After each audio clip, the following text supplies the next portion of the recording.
एक दिन हजरत मोहम्मद सल्लल्लाहु अलैहि वसल्लम के सगे चाचा अब्बू लहब ने अपने दोनों बेटों को बुलाया। उनमें से एक का नाम था अतबा और दूसरे का नाम था अतीबा। अब्बू लहब ने अपने बेटों से कहा, मैं अपने भतीजे मोहम्मद सल्लल्लाहु अलैहि वसल्लम को अपनी जान से भी ज्यादा चाहता था। जब मोहम्मद पैदा हुए थे तो खुशी के मारे मैंने अपना गुलाम आजाद कर दिया था। रिश्तेदारी को और मजबूत करने के लिए मैंने तुम दोनों की निकाह मोहम्मद सल्लल्लाहु अलैहि वसल्लम की दोनों बेटियों रुकैया और उम्मे कुलसूम के साथ कर दी थी। लेकिन किसे पता था कि मेरा भतीजा मोहम्मद सल्लल्लाहु अलैहि वसल्लम हमारे खानदान की इज्जत मिट्टी में मिला देगा। कौन जानता था कि वो हमारे बाप दादा के मजहब को झुठलाकर खुद को नबी कहेगा। अफसोस, अगर मुझे पहले मालूम होता तो कभी भी तुम्हारा निकाह मोहम्मद सल्लल्लाहु अलैहि वसल्लम की बेटियों से न करता। यह सुनकर अतबा और अतीबा सर झुकाए चुपचाप जमीन की तरफ देखने लगे, क्योंकि उन्हें बाप की आंखों में देखकर जवाब देने की हिम्मत नहीं थी। फिर अब्बू लहब गुस्से में बोला, तुम दोनों अभी के अभी मोहम्मद सल्लल्लाहु अलैहि वसल्लम की बेटियों को तलाक दे दो। यही मेरा आखिरी फैसला है। बड़ा बेटा अतबा यह बातें सुनकर हैरान रह गया और बोला, आप यह क्या कह रहे हैं? चाचा, मोहम्मद सल्लल्लाहु अलैहि वसल्लम का जो भी गुनाह है उसकी सजा हम उनकी बेटियों को क्यों दें? इस पर अब्बू लहब गुस्से से बोला, मोहम्मद सल्लल्लाहु अलैहि वसल्लम को तकलीफ पहुंचाने के लिए ही तुम लोग उन्हें तलाक दोगे, और जब मोहम्मद सल्लल्लाहु अलैहि वसल्लम को मालूम होगा कि उनकी वजह से उनकी बेटियों को तलाक दे दिया गया है, तब मैं उनके चेहरे का हाल देखना चाहता हूं। लेकिन अपने वालिद का यह हुक्म अतबा किसी भी सूरत में मान नहीं पा रहा था। वह अपनी बीवी से जान से भी ज्यादा मोहब्बत करता था। उसने अपनी बीवी से जिंदगी भर का साथ निभाने का वादा किया था और वही वादा उसके दिल में बार बार ताजा हो रहा था। अतबा ने हिम्मत जुटाकर अपने बाप अब्बू लहब से कहा, अब्बा जान, आप अपने भतीजे मोहम्मद सल्लल्लाहु अलैहि वसल्लम को तकलीफ पहुंचाने के लिए इतने बेकरार क्यों हैं? मेरे दूसरे चाचाओं ने भी उन्हें नबी नहीं माना, लेकिन उनमें से कोई भी उन्हें दुख नहीं देता। हमारे बनु हाशिम कबीले के ज्यादातर लोग भले ही मोहम्मद सल्लल्लाहु अलैहि वसल्लम के नए दीन की दावत को कबूल नहीं करते, लेकिन उन्होंने कभी भी मोहम्मद सल्लल्लाहु अलैहि वसल्लम को जालिम कुरैशियों के हवाले नहीं किया, बल्कि जब भी कोई कुरैशी उन्हें तकलीफन देने आता तो पूरा कबीला मिलकर मोहम्मद सल्लल्लाहु अलैहि वसल्लम की हिफाजत करता था। लेकिन सिर्फ आप ही अकेले हैं जो हर वक्त मोहम्मद सल्लल्लाहु अलैहि वसल्लम को तकलीफ पहुंचाने के लिए बेकरार रहते हैं। क्या यह जुल्म नहीं है? क्या यह अरब की हजारों साल की रिवायत और तहजीब की तौहीन नहीं है? बेटे अतबा की जुबान से यह बातें सुनकर अब्बू लहब गुस्से से आग बबूला हो उठा। उसका चमकता हुआ चेहरा कुछ ही लम्हों में खून की तरह लाल हो गया। अब्बू लहब चिल्लाकर बोला, कुछ लोग बेटी पैदा होते ही उन्हें जिंदा दफन कर देते हैं। अपने वालिद के मुंह से ऐसी बातें सुनकर अतबा की जुबान बंद हो गई। वह सर झुकाए खामोश खड़ा रह गया। इतने में खामोशी को तोड़ा अब्बू लहब के दूसरे बेटे अतीबा ने। अतीबा बोला, अब्बा जान, भाई अतबा जैसी बातें मैं कभी भी आपसे नहीं कहूंगा। मैं अभी इसी वक्त अपनी बीवी को तलाक देता हूं।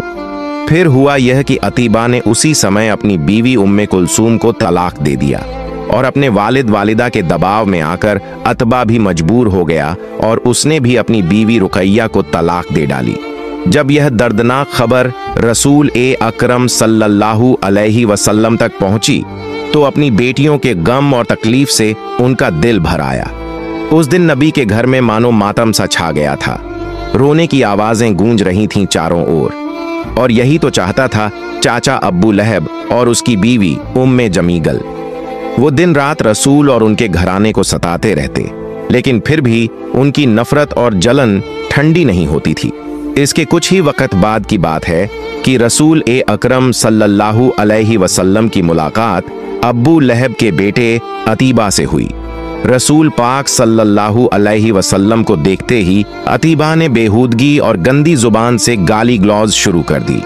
असल में अतीबा अपने माँ बाप की तरह ही रसूल से नफरत करने वाला और बेहद बदकिरदार इंसान था। वह रसूल पाक सल्लल्लाहु अलैहि वसल्लम के करीब आया और खींच तान कर रसूल पाक सल्लल्लाहु अलैहि वसल्लम की कमीज फाड़ डाली। इसके बाद अतीबा ने रसूल पाक सल्लल्लाहु अलैहि वसल्लम के मुबारक जिस्म की तरफ थूक फेंक दी, नौजुबिल्लाह। लेकिन अल्लाह ताला ने अपने प्यारे हबीब की इज्जत की हिफाजत फरमाई। थूक उनके जिस्म ए मुबारक पर गिरी ही नहीं, सुभान अल्लाह। इसके बावजूद अपने चचेरे भाई और कभी दामाद रह चुके अतीबा का यह जालिमाना बर्ताव हबीब ए खुदा सल्लल्लाहु अलैहि वसल्लम को बेहद गमगीन कर गया।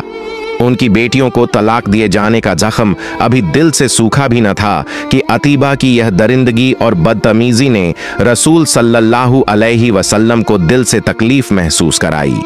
और उसी दर्द और रंज में बेइख्तियार नबी पाक सल्लल्लाहु अलैहि वसल्लम की जुबान से एक बद्दुआ निकल गई। नबी पाक सल्लल्लाहु अलैहि वसल्लम ने फरमाया, ए अतीबा, तेरे इस गुनाह की वजह से तुझे एक भूखा जानवर हलाक करेगा। अतीबा यह नहीं जानता था कि नबी सल्लल्लाहु अलैहि वसल्लम के दिल से निकली यह आह और बद्दुआ उसकी जिंदगी का दर्दनाक अंजाम बन जाएगी। इसके बाद कई दिन गुजर गए। एक दिन अतीबा अपने बाप अब्बू लहब के साथ तिजारत के सिलसिले में शाम की तरफ रवाना हुआ। सफर के दौरान वो लोग झुका नाम की जगह पर रात गुजारने के लिए डेरा डालकर बैठ गए।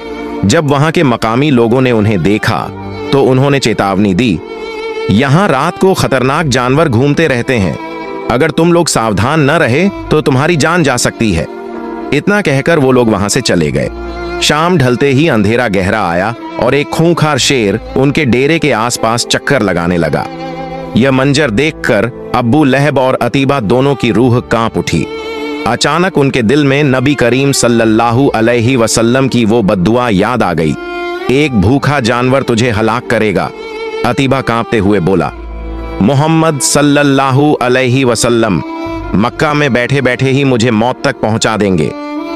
अतीबा की यह हालत देखकर अब्बू लहब ने उसे दिलासा देने की कोशिश की और बोला, डर मत, मैं तेरी हिफाजत का इंतजाम करता हूं।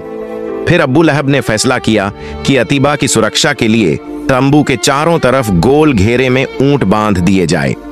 उनका ख्याल था कि अगर शेर शिकार की तलाश में आया तो अतीबा तक पहुंचने से पहले ऊंटों पर हमला करेगा और उनमें से किसी एक को लेकर चला जाएगा। लेकिन वो कहां जानते थे कि जिस दरिंदे को अल्लाह ताला ने अपने हबीब मोहम्मद सल्लल्लाहु अलैहि वसल्लम की बद्दुआ पूरी करने के लिए भेजा है, वो अतीबा को छोड़े बगैर लौटेगा ही नहीं। उसके बाद काफिले के सारे लोग थकान और सफर की मशक्कत से चूर होकर सो गए।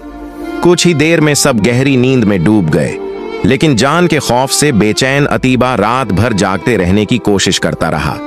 यही नींद उसकी जिंदगी की आखिरी नींद साबित हुई। सुबह जब सूरज की पहली किरणें बिखरी तो काफिले के लोग नींद से जाग उठे। तभी अब्बू लहब की दर्दनाक चीखें गूंज उठीं। लोग दौड़कर तंबू की तरफ पहुंचे। वहां उन्होंने देखा कि अब्बू लहब जमीन पर बैठा अपने सीने पर हाथ मार मार कर मातम कर रहा है। उन्होंने चारों तरफ अतीबा को ढूंढा, लेकिन अतीबा कहीं न मिला। वहां पड़ा था बस उसका खून से लिपटा हुआ कपड़ा और जमीन पर बिखरा हुआ उसका गंदा नापाक खून। यह मंजर देखकर सबको यकीन हो गया कि जिस बात का डर लेकर वो सोए थे वही हकीकत बन चुकी है। अतीबा सचमुच उस दरिंदे का शिकार हो चुका है। लोग हैरान थे इस सोच में कि इतने मजबूत और तंदुरुस्त ऊंट मौजूद होने के बावजूद दरिंदा सीधे अतीबा पर ही क्यों टूटा, और फिर यह भी कि ऊंटों ने शोर क्यों नहीं मचाया और अतीबा ने भी चीख कर मदद क्यों नहीं मांगी। वो लोग यह नहीं जानते थे कि यह अतीबा का तयशुदा अंजाम था।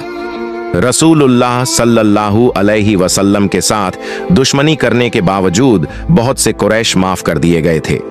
मदीना के मुसलमानों के खिलाफ ज्यादातर जंगों की क़यादत करने वाले अब्बू सुफियान को भी नबी पाक सल्लल्लाहु अलैहि वसल्लम ने माफ कर दिया था।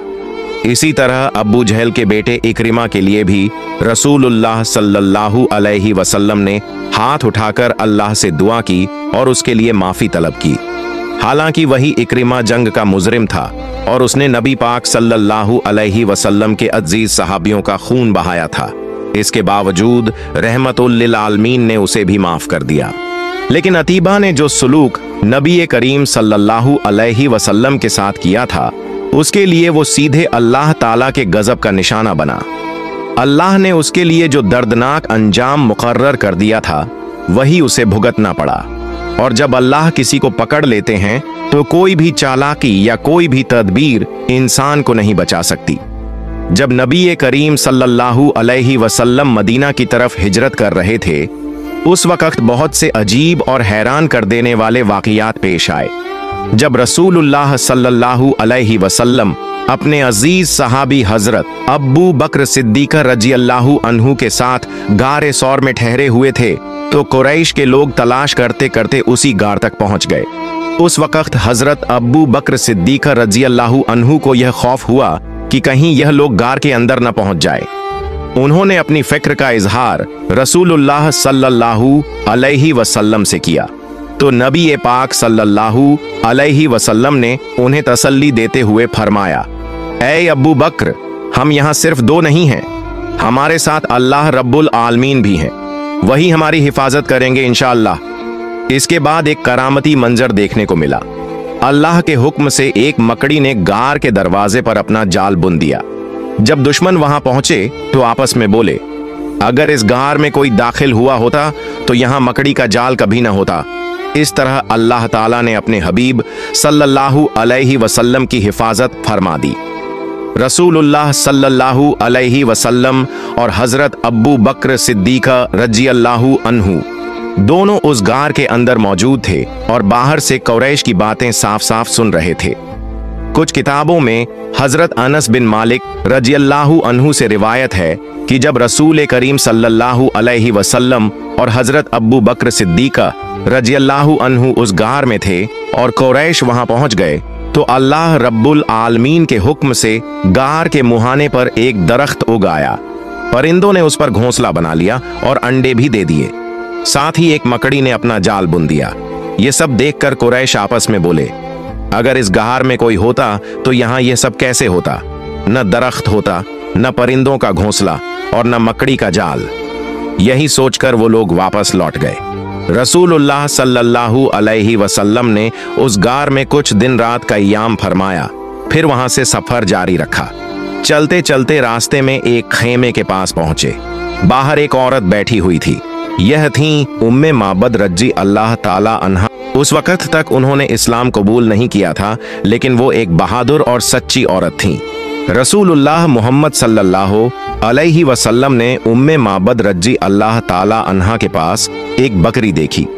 वह बकरी बहुत कमजोर और दुबली पतली थी।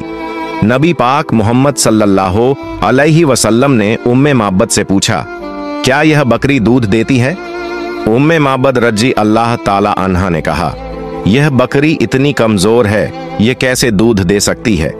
तब रसूलुल्लाह मोहम्मद सल्लल्लाहु अलैहि वसल्लम ने फरमाया, अगर आप इजाजत दें तो मैं इस बकरी से दूध निकालने की कोशिश करूं। उम्मे माबद रज़ी अल्लाह ताला अन्हा ने जवाब दिया, यह बकरी दूध नहीं देती, लेकिन अगर आप निकाल सकते हैं तो कोशिश कर लीजिए। फिर हजरत अबू बकर सिद्दीक रज़ी अल्लाह ताला अन्हा उस बकरी को रसूलुल्लाह मोहम्मद सल्लल्लाहु अलैहि वसल्लम के पास ले आए। नबी करम मोहम्मद सल्लल्लाहु अलैहि वसल्लम ने उस बकरी की पीठ और थनों पर अपना मुबारक हाथ फेरा और दुआ की। जब उम्मे माबद रज़ी अल्लाह ताला अन्हा ने यह मंजर देखा तो वह बहुत हैरान रह गईं। नबी करम मोहम्मद सल्लल्लाहु अलैहि वसल्लम ने उनसे फरमाया, एक बर्तन ले आइए। उम्मे माबद रज़ी अल्लाह ताला अन्हा एक बड़ा बर्तन ले आईं जिसमें 8 से 10 लोग सैर हो सकते थे। रसूलुल्लाह मोहम्मद सल्लल्लाहु अलैहि वसल्लम ने उस बकरी का दूध निकाला। सबसे पहले आपने उम्मे माबद रज़ी अल्लाह ताला अन्हा को दूध दिया। उन्होंने जी भरकर वह दूध पिया। फिर नबी पाक मोहम्मद सल्लल्लाहु अलैहि वसल्लम ने खुद पिया। उसके बाद हजरत अबू बकर सिद्दीक रज़ी अल्लाह ताला अन्हा को दिया और उन्होंने भी सैर होकर पिया। इसके बाद रसूलुल्लाह मोहम्मद सल्लल्लाहु अलैहि वसल्लम ने दोबारा दूध निकाला और उम्मे माबद को दे दिया। फिर आप वहां से सफर पर रवाना हो गए। शाम के वक्त उम्मे माबद के शौहर तमीम इब्न अब्दुल उजहा रज़ी अल्लाह ताला अन्हा घर लौटे। वह अपनी बकरियों को चराने ले गए थे। घर में इतना सारा दूध देखकर वह हैरत में पड़ गए और अपनी बीवी से पूछने लगे, यह दूध कहां से आया? हमारे पास तो ऐसी कोई बकरी नहीं जो इतना दूध दे सके। उस वक्त उम्मे माबद रज़ी अल्लाह ताला अन्हा ने अपने शौहर से कहा, आज यहाँ हमारे पास 2 मुसाफिर आए थे। ये सुनकर तमीम इब्न अब्दुल उज्हा रजी अल्लाह ताला अन्हु और भी हैरान हो गए और पूछा, उनका चेहरा कैसा था? जरा मुझे उनका हाल बयान करो। उम्मे माबद रजी अल्लाह ताला अन्हा ने जवाब दिया, उनमें से एक शख्स का चेहरा नूर से चमक रहा था। उनकी आंखें लंबी पलकों के नीचे बहुत चमकीली थीं, आवाज नरम और प्यारी थी। उनका कद बिल्कुल मियाना था, न बहुत ऊंचा और न ही बहुत छोटा। उनकी बातें मोतियों की माला की तरह जड़ी हुई लगती थीं। जब वह बोलते तो दिल चाहता कि बस उनकी बातें सुनते ही रहें। उनकी दाढ़ी काली और घनी थी। दूर से देखने में बहुत हसीन लगते थे और पास से देखने में उससे भी ज्यादा खूबसूरत नजर आते थे। उनकी तरफ नजर जाती तो फिर हटाने का दिल ही नहीं करता था। यह सुनकर उम्मे माबद रजी अल्लाह ताला अन्हा के शौहर बोले, अल्लाह रब्बुल आलमीन की कसम, तुम जिस शख्स का जिक्र कर रही हो वह तो वही हैं जो अपने आप को अल्लाह का नबी बताते हैं। अगर मैं उस वक्त यहां मौजूद होता तो जरूर उनका उम्मती बन जाता। सुभान अल्लाह। बुखारी शरीफ की रिवायत है कि हजरत जैद बिन अब्दुर रहमान कहते हैं, उन्होंने हजरत सईद बिन यजीद रजी अल्लाहु अन्हु को 94 साल की उम्र में भी तंदुरुस्त और ताजा दम देखा। जब उनसे इसका राज पूछा गया तो उन्होंने कहा, मेरी सेहत और मेरी नजर की सलामती, यह सब नबी पाक मोहम्मद सल्लल्लाहु अलैहि वसल्लम की दुआ और उनकी बरकत की वजह से है। बचपन में मेरी खाला मुझे रसूलुल्लाह सल्लल्लाहु अलैहि वसल्लम के पास ले गई थीं। वह नबी करीम सल्लल्लाहु अलैहि वसल्लम की खिदमत में हाजिर होकर कहने लगीं, ए अल्लाह के रसूल, मेरा यह भांजा अक्सर बीमार रहता है। तब रसूलुल्लाह सल्लल्लाहु अलैहि वसल्लम ने मेरे लिए अल्लाह रब्बुल आलमीन से दुआ की।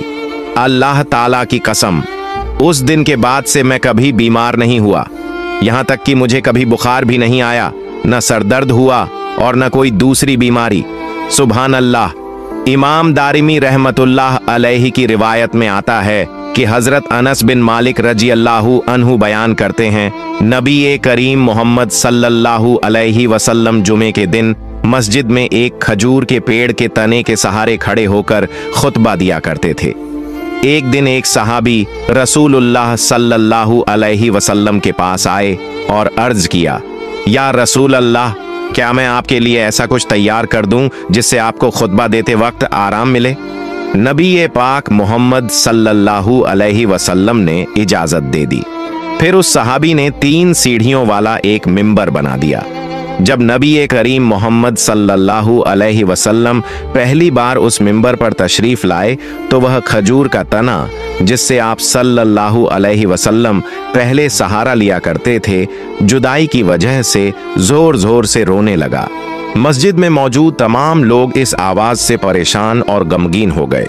नबी पाक मोहम्मद सल्लल्लाहु अलैहि वसल्लम मिंबर से नीचे उतरे और उस खजूर के तने के पास जाकर उसे गले लगा लिया। उस वक्त वह तना एक बच्चे की तरह सिसकियां ले रहा था।